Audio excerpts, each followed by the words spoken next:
Go. Sadnam, welcome to Portal to Bloom. This is Robindra and Myra. We are back. We are back fully loaded with lots to integrate. Yeah, it's been about a month since we did this last. We're going to call this the new season. I feel like every time we start again, it's a new season, Robindra. So let's just keep it as it is, and we land when we land. I mean, that's the nature of the game. Yeah. So it's just. So, welcome to the new season of Portal to Bloom. Still.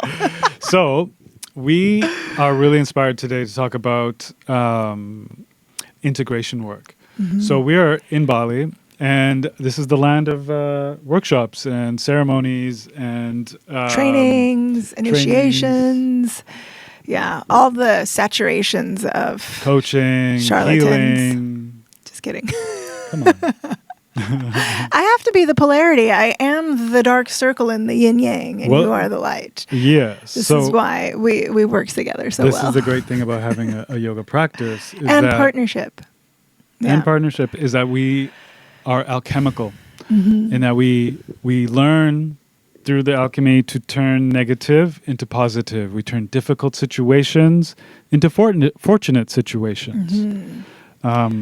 With the eclipse just coming by, maybe it wasn't or isn't a good time to start something this month, but this month is a good time to start integrating. Yes, especially with Mercury in retrograde. Exactly. We have Mercury retrograde, also Chiron is here, so it's really slowing life down in a way where, top of mind for us is integration.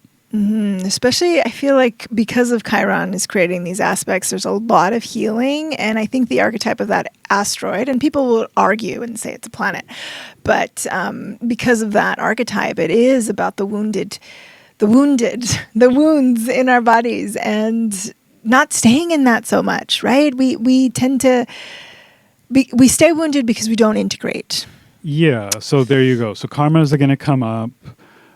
Things are just going to come up this month. This is an eclipse month. The impact of the eclipse doesn't just happen the day of. We had 2 in the last 3 weeks, and we had the lunar eclipse in Libra, and we had the total solar eclipse. And they say that I think the last time we saw a solar eclipse was in 2017. I want to say, and then the next one will be in 2040 or something like this.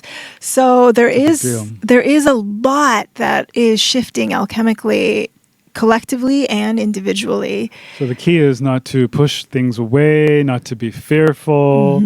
There's an incredible shadow that went across the sun. The veils go thin. Yeah. And it's an incredible experience to be meditating, doing any kind of spiritual, physical, self-care, self-love kind of practice during this time.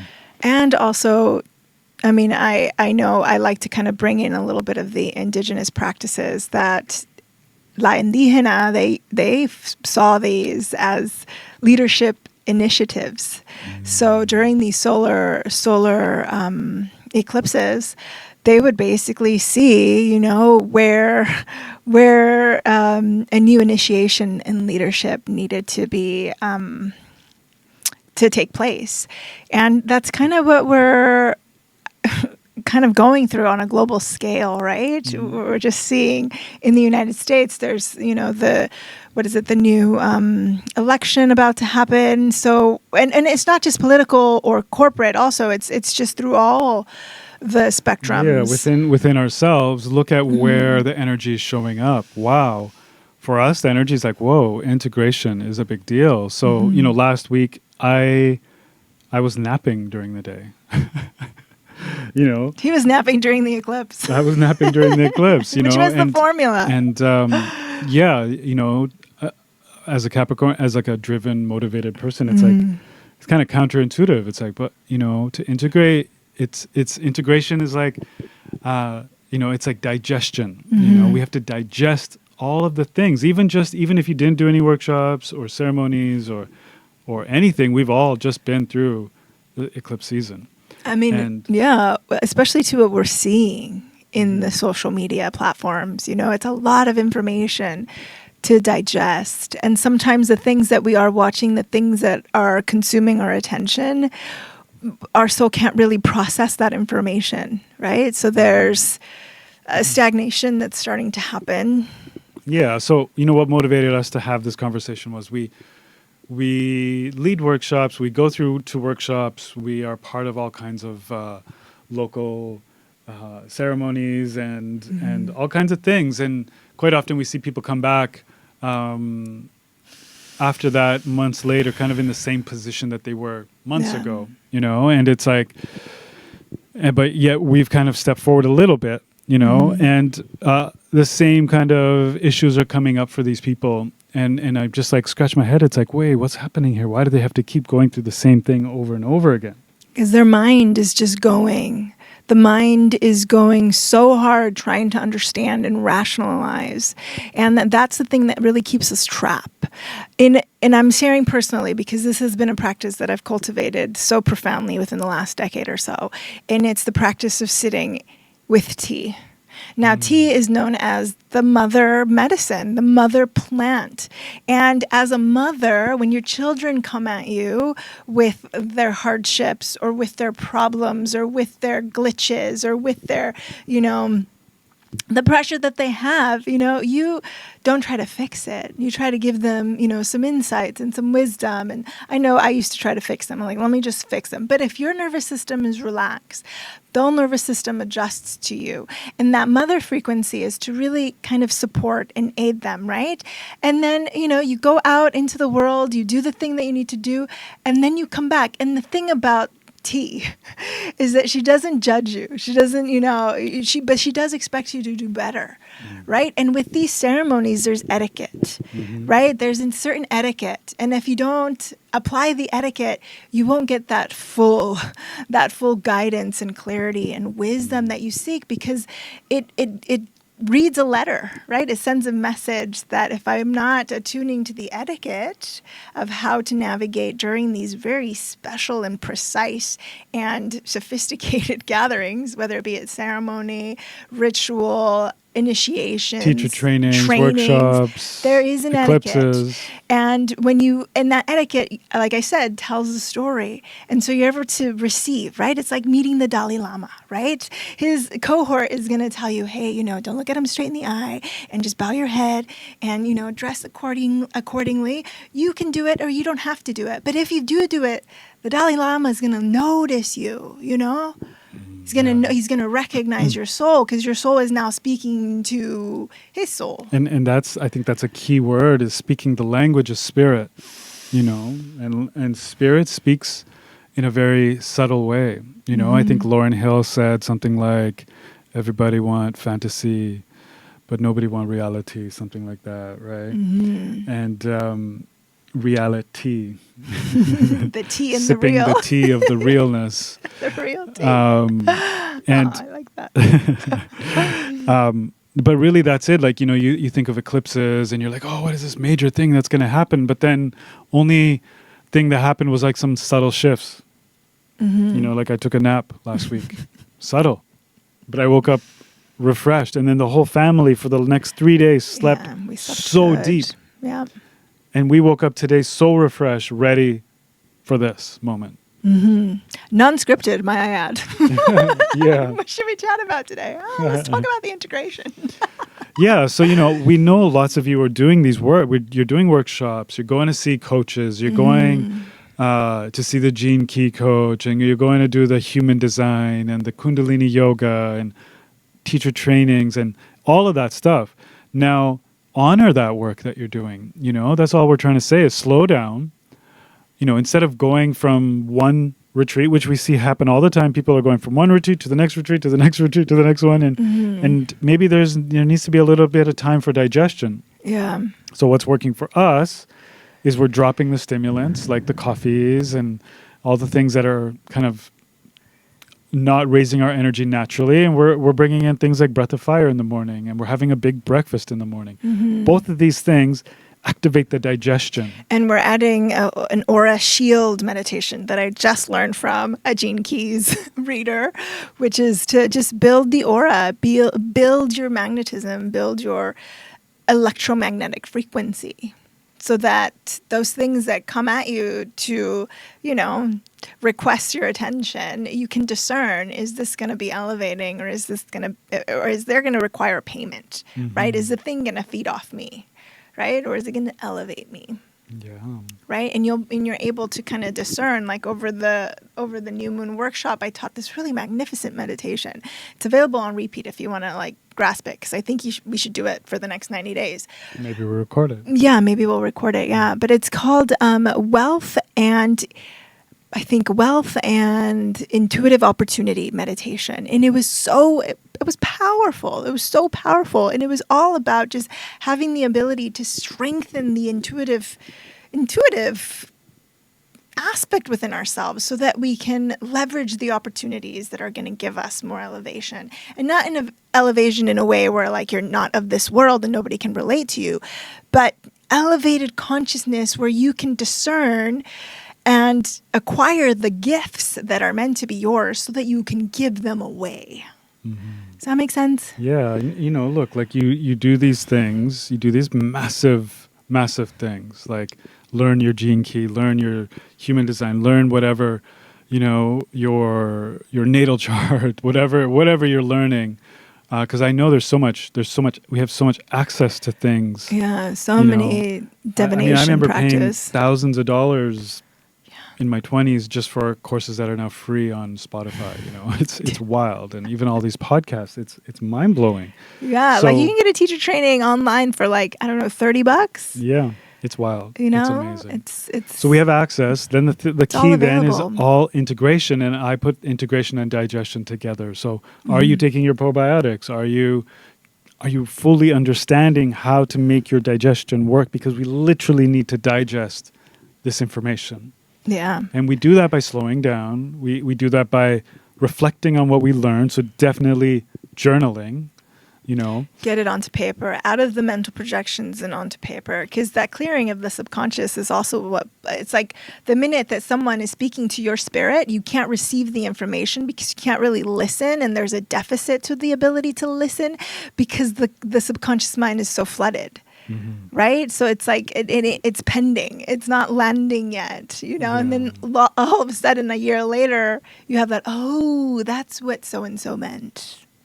Yeah, and the other thing is like being humble, being humble in a way, like for example, you see a lot of like people that have been doing yoga for 27 years or meditation for a very long time, and they come at something new, and then 6 months later, they're still in the same spot, and we're like trying to give a little bit of help, but they already know it all, so they're not taking it in. If you know it all, you're not going to take it in. So you gotta like these practices, empty your cup a bit. Yeah, these practices are all about emptying, right? But we think that like, add to the toolbox.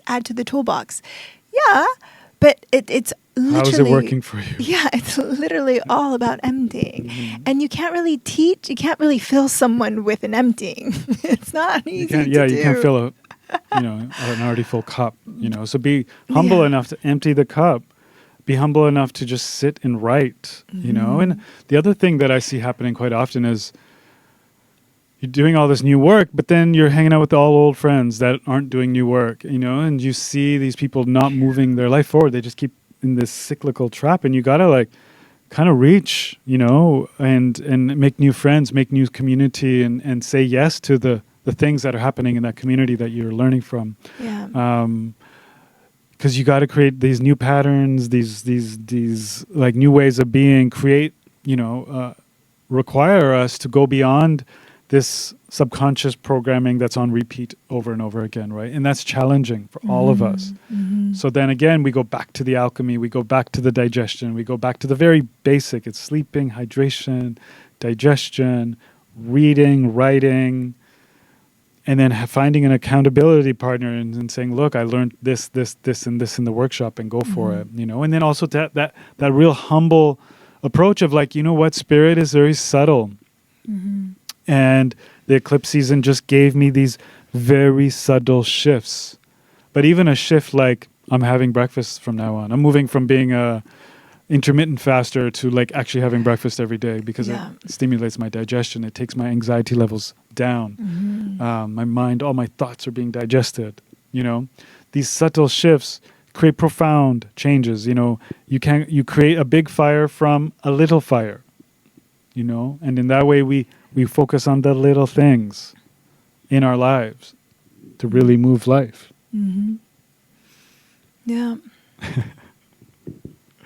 So we work on creating routines, and we work on being very intentional with how we move forward, and you just take it one cycle at a time. So now we have a new moon cycle that we just have started, right? Yeah. What is the focus this cycle? Integration work. Okay. I'm going to start integrating everything. What's not integrated, Yeah. Well, and that even applies to fully applying the new information, right? And all that integration is new information. So new patterns, new pathways, new rhythms, and following those instructions, right? For the betterment. Yeah, that's a big one, is actually listening to the instruction that you're getting from your intuition, from the world around you, from the feedback you're getting, and especially if you've done some workshop or if you've done something like that you aspired to do. Yeah, you trusted yourself in going to this teacher training or workshop or podcast, all these things that it got you to that spot. You listened, it made sense, it shifted you, but then they gave you some ideas to try to integrate, but then you just not today. Yeah, because you know it all. Yeah, that's quite because often. You've done it. Oh, I've done this already. But the coincidence and the synchronicities of repetition for certain attributes and certain applications that keep presenting themselves, it's kind of like the universe or spirit just coming at your door and saying, but you haven't really applied it. But you're talking about it, but you're not walking it. So really it's as simple as saying after the workshop or ceremony or whatever, set the intention of spirit. My intention is to integrate this work. Please help me do that. And how could you help yourself do that is you stay connected. Yeah, and you let the mind get out of the way. You get out of your own way, right? Yeah. And you kind of deflect the distractions. And I love how you're doing it. Recently, Myra did this GenKey activation with this amazing practitioner. And I love it. Like, she's staying in touch. She's been staying in touch with the person, and they're going back and forth a lot. And in that staying connected, you're actually integrating the work because you're getting it more. Right? Yeah, and she's providing, context and reading material for me to, and she's like slowly, she's like, take it one day at a time. Don't try to like info dementia yourself with so much of the rhetoric, right? So it feels really good, and it's something that I don't normally do too. I never let anybody else look at my chart. I never give my birth date an hour away the way that I did. But there is a recognition with this woman. Like our souls recognized each other, and I didn't only feel it; she also felt it too. Yeah, and there you go. And if you don't trust that, then guess what? You'll miss out. You won't even be 2 steps back. I mean, you won't be like you took 2 steps forward, but by not trusting the situation, then you may end up being 2 steps back, because doubt is the only thing in the spiritual practices or in humanity that actually will take us back. Yeah. On the path of the spiritual path, the yoga path, whatever you want to call it, your path, doubt will take you back. And that's so funny because in Zen Buddhism, Zazen teaching is that if you have doubt, there is awakening. If you have big doubt, there's huge awakening. So it's like but doubt in yourself. Yeah, if you doubt yourself, for sure. What I mean? Yeah. Instead of the teaching, but it's like yourself. Oh, like the choice to see this GenKey master, for example. If you doubt that, then it's like, oh, well, then you don't really trust your life. You don't really trust what's in front of you. And then if you don't trust what's in front of you in your life, then you're going to be coming from a place of fear. You're going to be coming from a place of I don't know-ness. Yeah. We want you to keep moving forward. We want you to take these podcasts, workshops, coaching sessions, ceremonies, all these things that you're doing to move your life forward. And pat yourself on the back. Crown yourself with the confidence that you deserve. Be more confident. Move forward more confidently, knowing what you just did. You hiked Mount Batur. Wow. I mean, how many people in the world can do that? You birth 2 babies at home. Like, how many women can do that? You know, crown yourself, be confident, walk forward, knowing how far you've come. Only you can do that. Yeah, and all You of know? the self-doubt really comes from our shadow side. It really comes from the parts of ourselves that we've suppressed and that we've like allowed to descend. And there'll come a point where we'll need to make that physical descension down so that we can gather all of the parts of ourselves that we've made wrong, that we've shamed, that we've made not good enough, that we've, you know, given the power to the self-doubt to knock us off our path.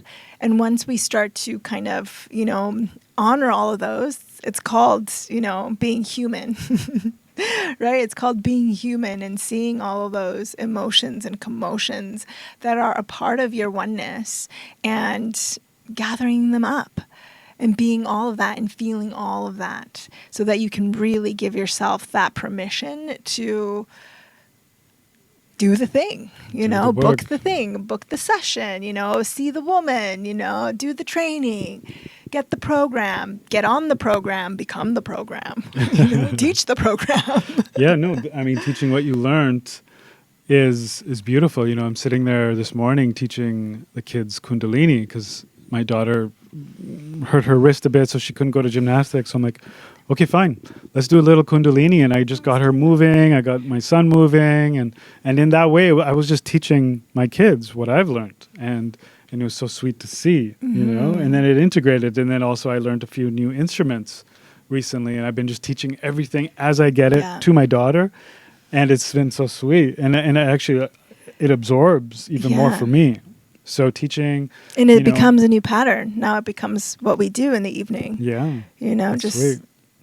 you know, play the harmonium and sing some ícaros, some cantos de la indígena. And they're taking it, absorbing it. And then we're also, you know, learning new ones and mastering a few. And Yeah. So the next one is just like seeking feedback and asking questions. Like, we joke quite often that this is kind of our space to deliver unsolicited feedback because advice because so many people You're welcome. You're welcome. So many people are afraid to ask for support. They feel like maybe they're gonna look weak in front of others. But you know, you're in a circle. You've joined a community. You're in this work. You know, why not try to connect with someone you think maybe is a few steps ahead of you? You know. That we all have like these expanders, these people that expand our idea of what's possible. You know, why not ask them for, hey, I see you got there. I see you have a wife and kids and a family and a business and like an entrepreneur and you moved to countries. You know, I'm just right here. I'm just wondering how I could get like a little bit further ahead.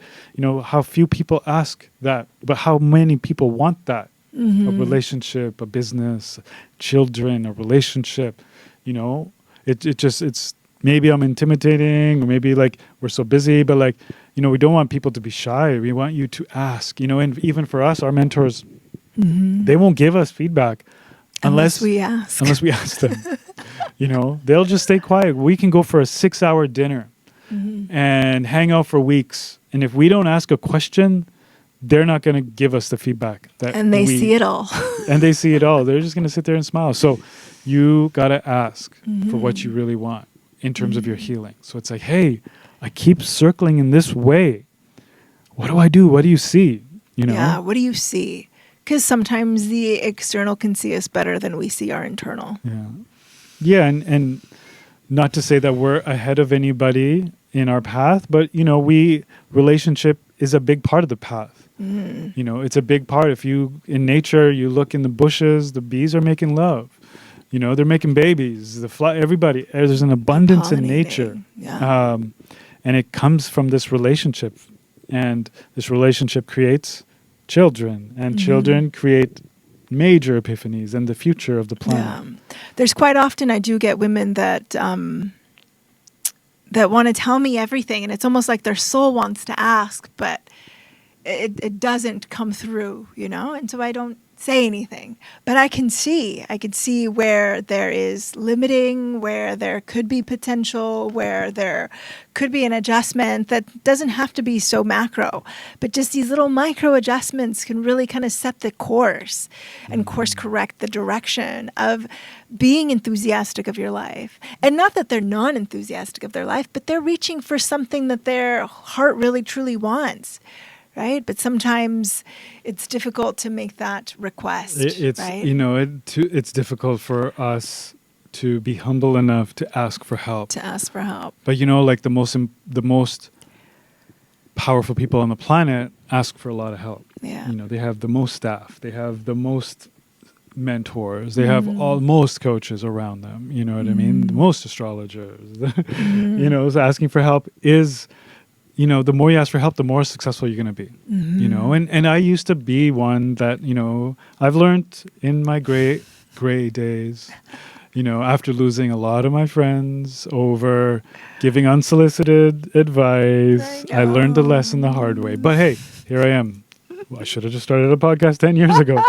But really, just wait to be asked. I've stopped giving advice unless I'm asked for advice. And very specifically because people, we can only deliver what it's hard to share things if they don't want to hear it. And quite often, if you share something they don't want to hear, then we're going to lose a friend. And we don't want to lose you guys. Yeah. In the GenKeys, I'm going to get a little bit personal, but in the GenKeys, that was my take. That was my feedback. That was my activation, is this fluctuation between honesty and dishonesty. Because my Libra, or my moon is in Libra, so I like to, keep the equanimity. I like to keep harmony. I don't like to rattle the boat. So if I see something and someone would ask me, like, what do you think of this? I would kind of paraphrase it into the qualities that wouldn't hurt their feelings, because I didn't want to lose that friendship. And that quite often made me dishonest, and this is something that was able to navigate and activate on my own, but she kind of brought it up and confirmed it. And she's like, it's your spirit speaking to their spirit. When you come in harsh, and I know that, I fall in the category of being a Saturn teacher, which means like I come with lessons for you to learn and apply, right? And when she told me that, I'm like, yes, I need to be more, because I'm selectively like that. If I'm holding space and you're coming to my domain as a student teacher, then that's when I give. But if I know you in the friendship realm, I'm gonna just, unless you ask for support. So there are people around you that want to give you help and support, but they won't unless you ask. And they're all around you. They're all around you. But also, you want to get advice from someone that maybe is an expander for you in some way, that you see as a role model, that you kind of feel lit up in their presence. For example, it's really hard for me to get advice from someone who's single. No offense to all you single people, we love you. However, for me, where I'm aspiring to be and where I'm going in my life is to be in a relationship. And to hold the relationship. Yeah, anybody can be in a relationship. It's a matter of being able to hold it. So for me, that's one of the things, is this person leading this workshop or ceremony or whatever actually in a relationship. If not, then maybe they're great at what they do, but it's just not for me. That's all. And not to cut off all people who aren't, in that realm. It's just my personal thing, and maybe that's not for you. It's not for me. Like the GenKeys girl that I sat with, she was young and not a child, but she was young, and I just, for me, it was like the stars. Yeah, but you had that connection. Yeah, I had that connection. And you trusted. I trusted it, and it was great. Yeah, there's no absolutes. Yeah. Even in that. Yeah. And that thing too is the freedom to be humbled and like, actually, I know nothing. I know nothing, and then I could shuffle, do the dance, take 2 steps back, find the rhythm again, and then move forward and course correct. And maybe the monk that never got married that we'll meet in Bhutan when we go in October. I'm sure I'll eat my words, for sure. That's the irony of this life. Yeah. And the next thing is like celebrating your progress. Is that like, wow, I went through the dark night. Yes, that's the thing. We never give ourselves the space to celebrate how far we've come and what we're relishing in right now, we're like always quickly on to the next thing because of fear of losing the momentum, or like what more can be gained. And so we have to these two celebrate. friends. One is a guy, one's a girl, and they're so in their minds. Yet, like every time they come back to these workshops, it feels like, it looks like how they share with us, they're in the same space. But then I see them out in the real world and they're actually moving life.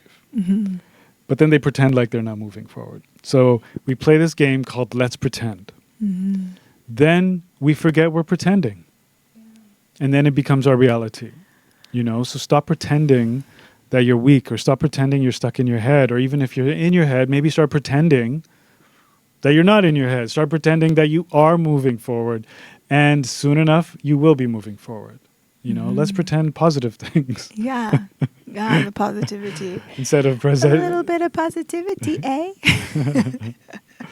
Yeah, so let's celebrate our progress.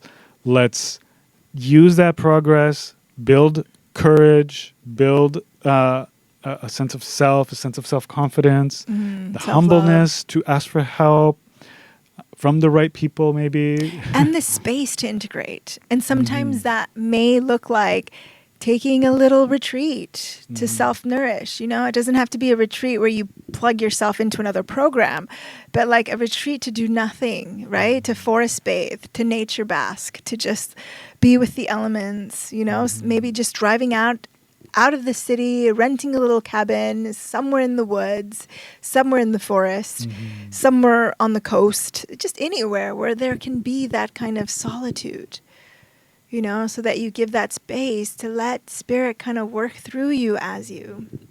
And knowing how the mind works. So we, every moment, the 1,000 petal jewel, the petal will fall, and that's 1,000 thoughts. Of those thoughts, maybe you get to process one. Maybe you bring it to action, but most of these thoughts don't end up turning into an emotion, so it's fully processed. So then even that one thought that we took action on hasn't been processed. So all the 1,000 thoughts end up in our subconscious. Over time, our subconscious gets very full.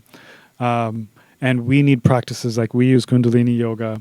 We use mantra meditations to open the lid, empty out the subconscious mind, so that we can training. So that we can fill it again with the goodness, and mantra is a beautiful thing. It's a wave that we can catch that puts us in the space that allows the mind to empty itself.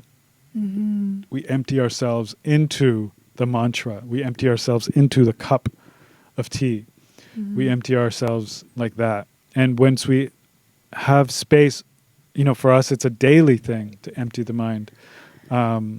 That can just be a walk by the ocean. That can be a walk in forest, That can be all those things. It doesn't have to be a mantra meditation or Kundalini yoga or anything like that. But for us, that's what it is. There's other techniques that were just taught to us about 2 years ago, which we're not certified to share yet because we need to apply it for the next 3 more years. But once we do that, we'd love to share it with permission by our teachers, our mentors. But it works. It fucking works. Yeah. Hopefully. There's great. Yeah. There's so many amazing techniques and things like that. But the most simple is to be open and curious now that you've done this work. You've done this workshop, you've done this training, done this ceremony, and now you're like, okay, how is my life shifting? And then not to have the expectation of something big shifting. Maybe it was, congratulations, pat yourself on the back, but most often it's so subtle. And in that subtleness, if we can relish in it, put the sweetness in it, give thanks for it, it will grow. The small fire, again, will become a big fire. That digestive fire, nurturing the digestive fire. It's a very physical thing. We have to nurture in the physical body. And if you're living an experience where you feel like you've kind of understand the assignment and your beloved is not quite there, right? And maybe you have, your most dearest friend going through some hardships and the depression can be heavy, right? And the dark ages are upon us in some thought construct. The best way to help those is to be a living, breathing, walking role model of your integration. And I think we'll end it with that. Boom. Integrate, friends. Integrate. The world needs you needs your light. Needs your leadership. Yeah, needs us. Your life is important. Your thoughts are important. Your actions are important. And together, coming together in these ways, we can really make a change. And Pluto in Aquarius right now, change is happening no matter what we do. No matter how much we try to go back, it's going forward. So here we go. It's going forward. There's no playbook this time around. So it's up to you to design the life that you want to inhabit, a planet you want to inhabit. And if that means going against, the herd, then that means going against the herd. You heard it here first. Portal to Bloom. Thank you so much, everyone. We'll see you soon. Satnam. Satnam.